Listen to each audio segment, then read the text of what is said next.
you know, he is this grumpy old man who is cruel to Chelsea. Like he is actively cruel to her. He seems annoyed at her at every second.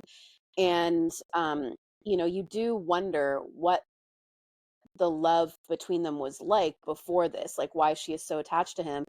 And the image that I keep like thinking of in this was at the beginning, Chelsea, you know, in that sex scene where at the I think it's end of episode 1, she's sitting in his lap, she's looking down at him and he is like looking up at her with like tenderness that like we didn't see. Like this was like a pure like cigarette smoking toxic masculinity jerk.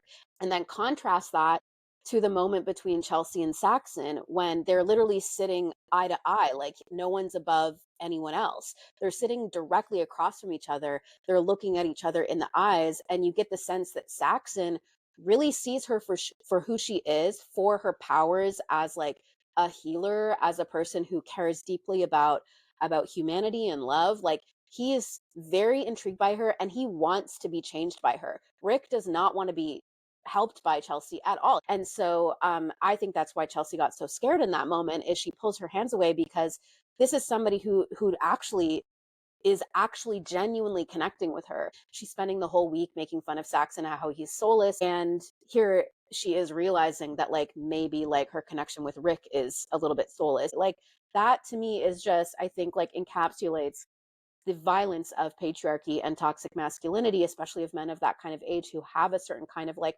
power in their violence. And the way I read that actually was that Saxon heard her say, "Oh, here's how I get you. I have to be a damaged person that wants to be fixed. And if I can do that, then you will sleep with me." And so Mm, then he's like, "Oh, I need to be fixed." And she's like, "Oh, okay." And she sort of takes the bait.